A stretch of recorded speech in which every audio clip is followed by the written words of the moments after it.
नमस्कार, मैं हूं आपके साथ खुशबू शर्मा। कुरुक्षेत्र की 48 कोस की तीर्थ यात्राओं की माला सजी हुई है। 164 मणिकाएं इसमें हैं और एक एक करके हम सभी मणिकाओं यानी तीर्थों तक आपको लेकर जा रहे हैं। आप भले ही सशरीर इन तीर्थ स्थलों पर अभी हमारे साथ मौजूद नहीं है, लेकिन टीवी पर ही आप उस महत्व को समझ सकते हैं, उस प्रकाश को भी महसूस कर सकते हैं जो पौराणिक काल से आज तक चलती चली आ रही हैं। हम उम्मीद करते हैं कि आपको ये जो यात्रा है, ये श्रृंखला जो है, ये बहुत पसंद आ रही होगी और इसी के साथ साथ आपका भी मन लालायित हो रहा होगा कि आप भी इन तीर्थ स्थलों पर जाएं और 48 कोस के जो सभी तीर्थ स्थल हैं उन पर जाकर अपनी आंखों से इस महत्व को, इस जो प्रकाश है उसको महसूस कर सकें। तो चलिए आज फिर एक यात्रा की शुरुआत करते हैं और आपको कुछ और तीर्थ स्थलों पर ले जाकर वहाँ का महत्व, वहाँ का चमत्कार और क्या कुछ कथाएं वहाँ से जुड़ी हैं वो आपके साथ साझा करते हैं। तो चलिए तीर्थ यात्राओं की करते हैं शुरुआत।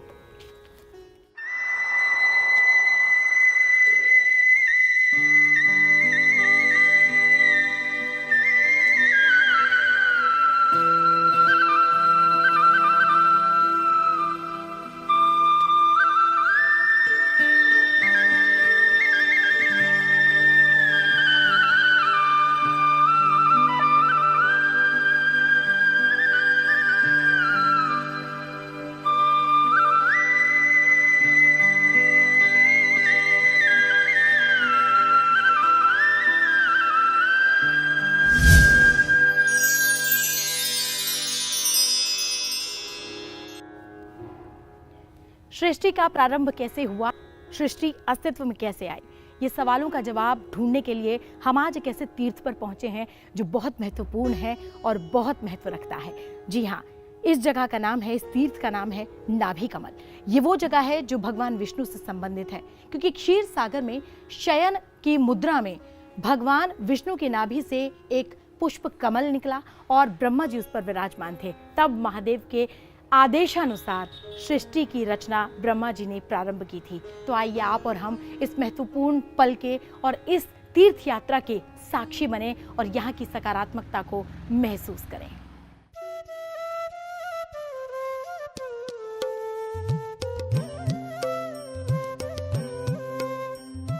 चैत्र मास की कृष्ण चतुर्दशी को यहाँ से कुरुक्षेत्र की प्रसिद्ध अष्टकोशी परिक्रमा प्रारंभ होकर कार्तिक मंदिर, सरस्वती घाट, स्थानेश्वर महादेव मंदिर, कुबेर घाट, सरस्वती घाट, रंतुक यक्ष पीपली, शिव मंदिर पलवल, बाण गंगा दयालपुर, भीष्म कुंड नरकतारी से होती पुण्य यहीं पहुंचकर संपन्न होती है।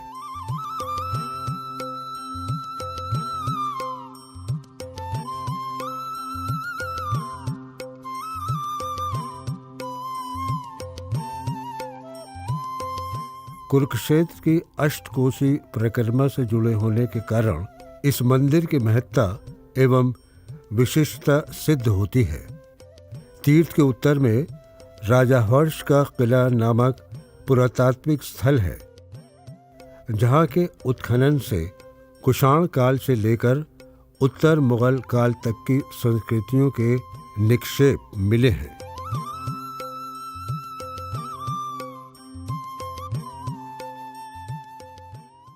अड़तालीस कोस कुरुक्षेत्र की सांस्कृतिक यात्रा के दौरान अब जिस पुण्य स्थान पर हम हैं उसका नाम है बाणगंगा। कई कथाएं इससे जुड़ी हुई हैं, लेकिन उनमें से सबसे प्रसिद्ध है कि महाभारत के युद्ध के 14वें दिन जयद्रथ का वध करने से पहले अर्जुन यहाँ पहुंचे थे और उन्होंने पर्जन्यास्त्र से बाण मारकर एक जलधारा प्रकट की थी। उसके बाद उस जलधारा से निकले हुए जल से भगवान श्री कृष्ण ने अर्जुन के रथ में लगे हुए थके हुए घोड़ों को उस जलधारा से नहलाया था। इसी कारण इस स्थान का नाम बाणगंगा पड़ा। बाणगंगा नामक ये तीर्थ ब्रह्म सरोवर से लगभग 4 किलोमीटर दूर दयालपुर नामक ग्राम में स्थित है। इस जगह का नाम बाणगंगा है और इसकी तीर्थ की जो गहराई है ये कम से कम 150 से 200 फुट के आसपास है। इसमें 27 पेड़ी है, बीच में कुआं है। दूसरी लोक कथा के अनुसार इस स्थान पर महादानी कर्ण ने ब्राह्मण वेशधारी श्री कृष्ण को मरने से पूर्व अपना स्वर्ण मंडित दांत भेंट किया था।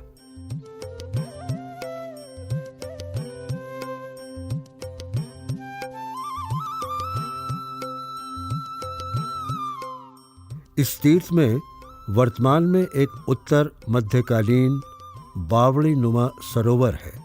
इसी तीर्थ सरोवर में ईंटों से बनी धनुषाकृति है।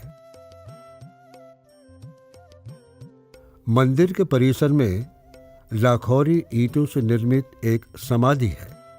तीर्थ परिसर में ही माता बाला सुंदरी का एक आधुनिक मंदिर भी स्थित है। ये सारी चीजें एक मनोहारी दृश्य पैदा करती हैं।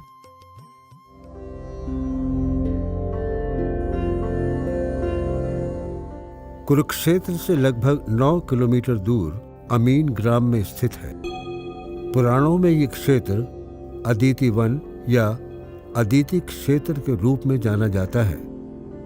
वामन पुराण में कहा गया है कि यहाँ स्नान करने एवं देवताओं की माता अदिति का दर्शन करने वाली स्त्री सभी दोषों से मुक्त हो जाती है एवं शूरवीर पुत्र को जन्म देती है।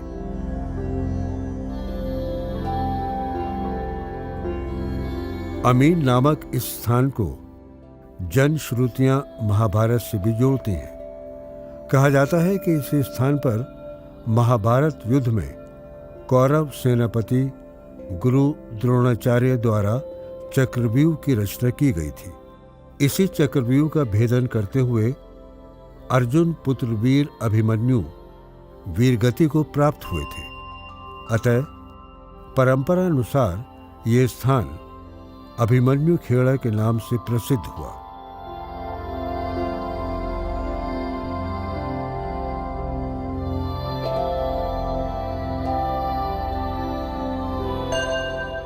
अब हम पहुंचे हैं त्रिपुरारी तीर्थ पर।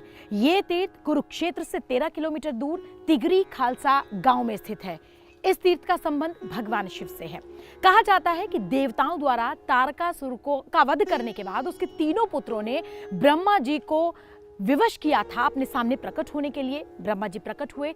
उसके तीनों पुत्रों ने ब्रह्मा जी से ये वरदान मांगा कि ब्रह्मा जी हम तीनों पुत्रों को एक तो लंबी उम्र दीजिए, साथ ही साथ हम तीनों इसी गांव में रहें, यानी एक जगह पर हम रहें। उसके अलावा हमें ये स्वेच्छा भी दी जाए कि हम त्रिलोक में स्वच्छंद होकर भ्रमण कर सकें।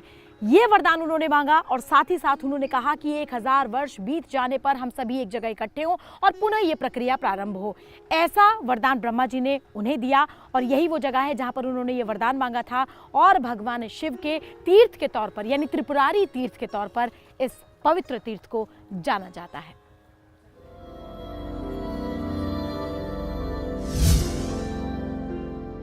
ब्रह्मा से वरदान प्राप्त करने के पश्चात तीनों भाई मैं दानव के पास पहुंचे। मैंने उनके लिए सोने, चांदी और लोहे के 3 नगर बनाए। इन नगरों पर नियंत्रण रखने का दायित्व बाणासुर को दिया गया। ये तीनों नगर त्रिपुर कहलाते हैं।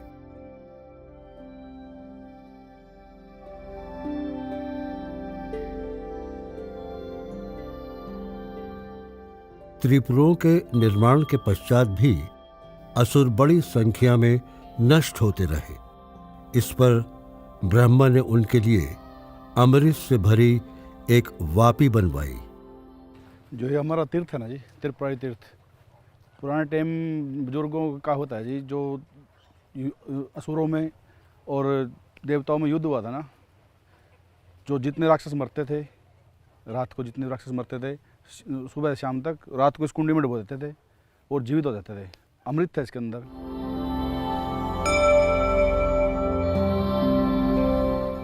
इससे असुरों का भयानक और उग्र रूप देवताओं को पीड़ित करने लगा। तब सभी देवों द्वारा प्रार्थना करने पर भगवान शिव ने एक ही बाण से इन असुरों के तीनों नगरों को नष्ट कर दिया। इसीलिए भगवान शिव का नाम त्रिपुरारी पड़ा। कुलों को तारने वाले इस तीर्थ का नाम है कुलतारण तीर्थ। ये कुरुक्षेत्र से 13 किलोमीटर दूर किरमिच गांव के उत्तर में मौजूद है। इस जगह की रचना स्वयं भगवान विष्णु ने की थी।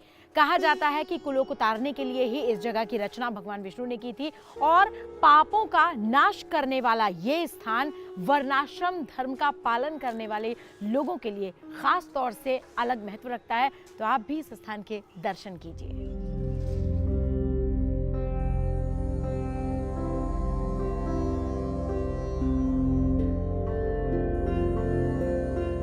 वामन पुराण के अनुसार चारों आश्रमों के व्यक्ति इस तीर्थ में स्नान करने से अपने 21 कुलों अर्थात पीढ़ियों का उद्धार कर देते हैं। कुलतारण तीर्थ जो है ये जैसा कि नाम से ही पता चलता है, पास में ही कुछ दूर लगभग 7-8 किलोमीटर दूर ब्रह्म सरोवर से एक किरमच गांव है, वहाँ पर है ये तीर्थ। और यहाँ पर कुल को तारना मतलब यहाँ पर पूजन करने से आपके पूर्वजों के सारे जो ऋण हैं वो उतरते हैं। और यहाँ पर भगवान कृष्ण और पांडवों ने जो है तर्पण भी किया था, ऐसी मान्यता यहाँ पर रहती है।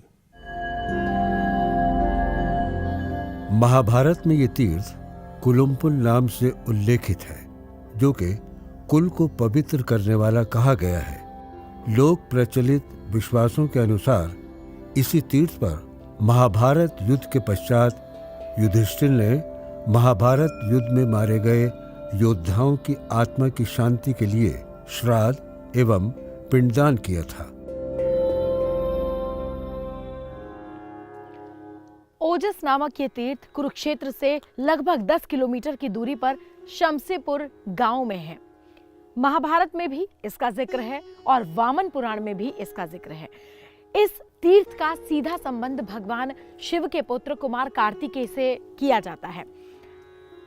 कथा यह है कि देवी देवताओं ने महाभारत के अनुसार ये बात सामने आती है, कुमार कार्तिकेय को अपने सेना के सेनापति के तौर पर नियुक्त करने के लिए यहीं पर उनका अभिषेक किया था। इसीलिए इस तीर्थ को ओजस कहा जाता है। और ये तीर्थ कितना महत्व रखता है ये आप इन दृश्यों के माध्यम से महसूस कर सकते हैं।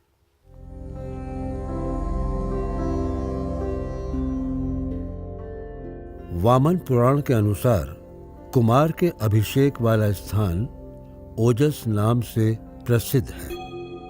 उस तीर्थ में स्नान करने से मनुष्य यश को प्राप्त करता है तथा महादेव सेनापति पद पर कार्तिक का अभिषेक श्राद्ध करने वाला मनुष्य कुमार के लोक को प्राप्त होता है।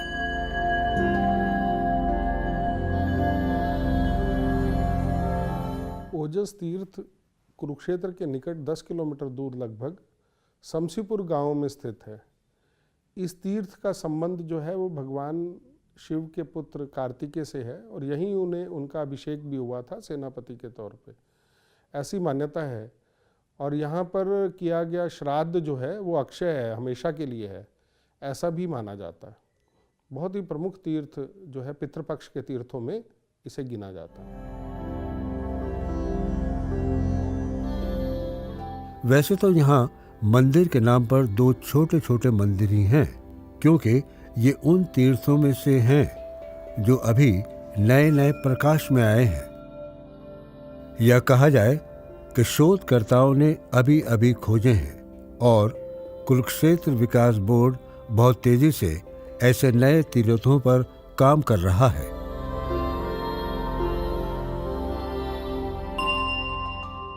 कुरुक्षेत्र की पावन भूमि महाभारत के युद्ध के लिए तो जानी ही जाती है, लेकिन उससे भी बड़ी चीज ये है कि यहाँ पर भगवान श्री कृष्ण ने अर्जुन को गीता का उपदेश दिया था और यहीं पर जन्म हुआ था श्रीमद् भगवद गीता का। और इसीलिए इस भूमि का, इस पूरे इलाके का यानी 48 कोस की यात्रा का अलग ही महत्व है। आज के इस भाग में इतना ही, मुझे दीजिए इजाजत। लेकिन आप सभी से ये जरूर कहना चाहूंगी कि आप सब इस पावन भूमि पर जितने भी तीर्थ स्थल हैं उन पर आकर इसके महत्व को समझिए और यहाँ की जो सकारात्मकता है, यहाँ धर्म को लेकर जितने भी तमाम धर्मस्थल यहाँ पर हैं, तीर्थस्थल यहाँ पर हैं, उनका आनंद लीजिए और यहाँ आकर उस अलौकिकता और भव्यता को महसूस कीजिए। फिलहाल मुझे दीजिए इजाज़त, अगले भाग में आपसे फिर होगी मुलाकात नए तीर्थ स्थलों के साथ। तब तक के लिए मुझे दीजिए आज्ञा। नमस्कार।